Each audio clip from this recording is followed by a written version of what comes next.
Hey, it's Doug with Backcountry Pilgrim, and today I'm here to talk to you about the new Outdoor Vitals Shadowlight Carbon 60. If you're at all familiar with the previous Shadowlight, this is probably going to look very similar. It's kind of hard to mistake this pack for any other because of its unique body zipper and dual front pockets. If these weren't innovative enough for you, Outdoor Vitals also has two top side pockets, kind of like the OG external packs from days gone by. But besides this basic layout and most of the materials, this pack has almost been completely redesigned for 2025. Now, I'm not going to spend a lot of time in comparisons. The old Shadowlights are out, this is in. If you want a Shadowlight from Outdoor Vitals, this is the one you're going to be getting. So I'm going to go over the basic features of this pack and then talk about what my experience has been with it. Now, this is a roll top backpack. The interior volume is 49 liters. That's about 4 higher than the older one. And you've got an additional 15 liters of storage in the 6 pockets on the outside, plus 2 on the hip belt. So you're getting nearly 65 liters of storage in this kind of traditional laid out backpack, but I still consider it ultralight as it's coming in under 2 pounds. Now at 31.5 ounces, it's just barely under 2 pounds, but still counts. The body material is a 100 denier Robic nylon with a 200 denier ripstop bottom. This material has a waterproof rating of 1500 millimeters. However, it is not seam sealed or anything. This is not meant to be a waterproof backpack. However, it's going to do okay if there's just some light rain. Going through a pack tour, on the top, this year's model has a Y strap. So it's good for carrying a bear can or something. You've got a standard clip roll top, little piece of Velcro here to help you get everything lined up. And on the inside, you just have one big bag with a hydration sleeve that's kind of free floating. And by the way, this is removable if you don't want to use it. You have a lot of exterior storage on the Shadowlight. On the sides, you have some newly designed, diagonally cut big pockets that can hold a couple smart water bottles. Very easy to get to these if you are hiking and you like to have your hydration at your side. Shouldn't have any trouble at all with these pockets. Above these pockets, you have some drawstring pouch type pockets that can actually hold quite a bit. These slide open pretty easily, and you've got plenty of storage space in here, plus some grommeted drain holes so that if they do get rained on, the water is going to pour out. Now, of course, it's going to pour out into this pocket, so you don't want to keep anything that isn't waterproof on the exterior of the pack, obviously. I think the old guys making the external frames weren't completely off by putting pockets everywhere. I love having my cook kit, quick access to this. I can just toss it back in here, make myself some coffee on the trail or something. And incredibly, I can actually get into these top pockets while the pack is on my back. Now, it's not meant for one-handed use, but if you just want to grab something quick, there's a lot of storage options here that you can get to without taking the pack off. These new Spectra pockets are stretchy but very tough. They're not huge. I don't have giant gorilla arms, and getting my hand all the way to the bottom here is not super easy.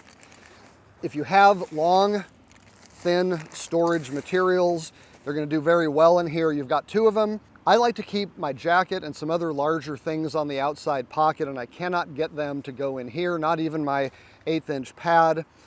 I kind of thought about sticking a sleep pad in here, but it still doesn't fit very well, at least not in the stuff sack that mine comes in. And I really don't like having inflatables on the exterior storage of my pack.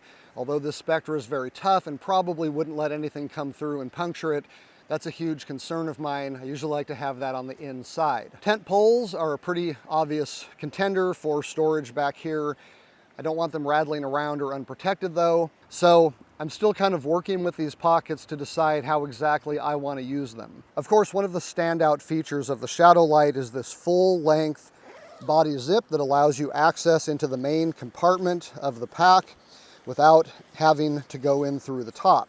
So if you do have something to the bottom, like a quilt, this can be stuffed into the bottom where it would normally go, and then you can just pile all your gear on top of it, but you can still get to it if you need to quickly without having to go through the top and take everything out first. Of course, this does mean that if you like to keep your gear in a dry bag, it's not going to do a whole lot of good because you're still going to have to open the dry bag and go in through the top. But if you do have some gear in here that isn't gonna have a problem getting wet, it's outside the dry bag, or if it's a sunny day and you just wanna stuff things in here, this is gonna work well. It's also got a two-way zipper, so you have access from either direction. You do have one light compression strap on the side of the pack, and now on the bottom, you've got ice axe loops and some small nylon loops for emergency strapping if you need it. All right, flipping it around. Another change with the Carbon 60 is that you no longer have the removable back panel that could double as a sit pad. They didn't really find this to be terribly useful. It tended to shift around.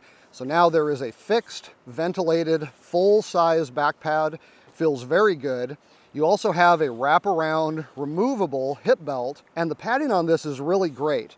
It's just enough that you feel it in the small of your back, but it doesn't feel like someone crammed a pillow in there. And because of how thick the padding is on this very wide hip belt, it's a seamless feel. This just wraps around your hip bones, keeps everything in place, keeps it very comfortable, and isn't so squishy that you feel like you have to really yank down on the compression straps to get it to stay on your body. The padding on the shoulder straps is just about perfect. It feels great to me. The fit is very good.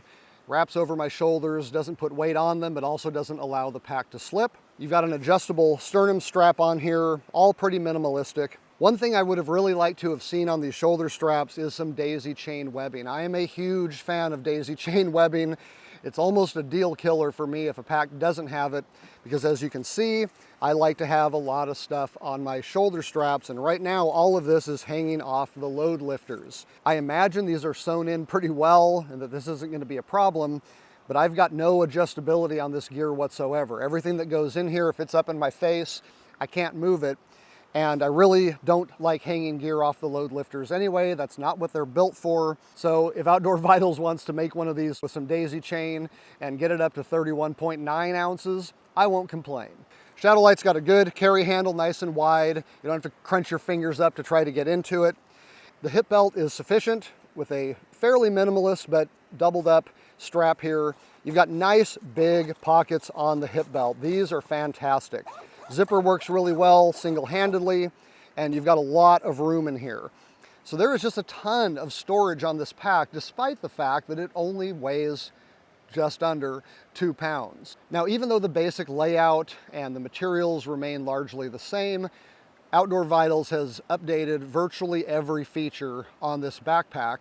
And although many of them just have to do with slight changes, one big one is that they have completely redone the backpack frame. They've gone from twin aluminum stays to a carbon fiber that costs 10 times as much as the original, and yet the backpack is staying pretty close to the same price. The carbon frame is very light, it is anatomically shaped, and it allows a bit of torsion so that as you walk and your body moves, the pack moves with you. I have found this to be very comfortable. The pack feels great even when I'm moving around.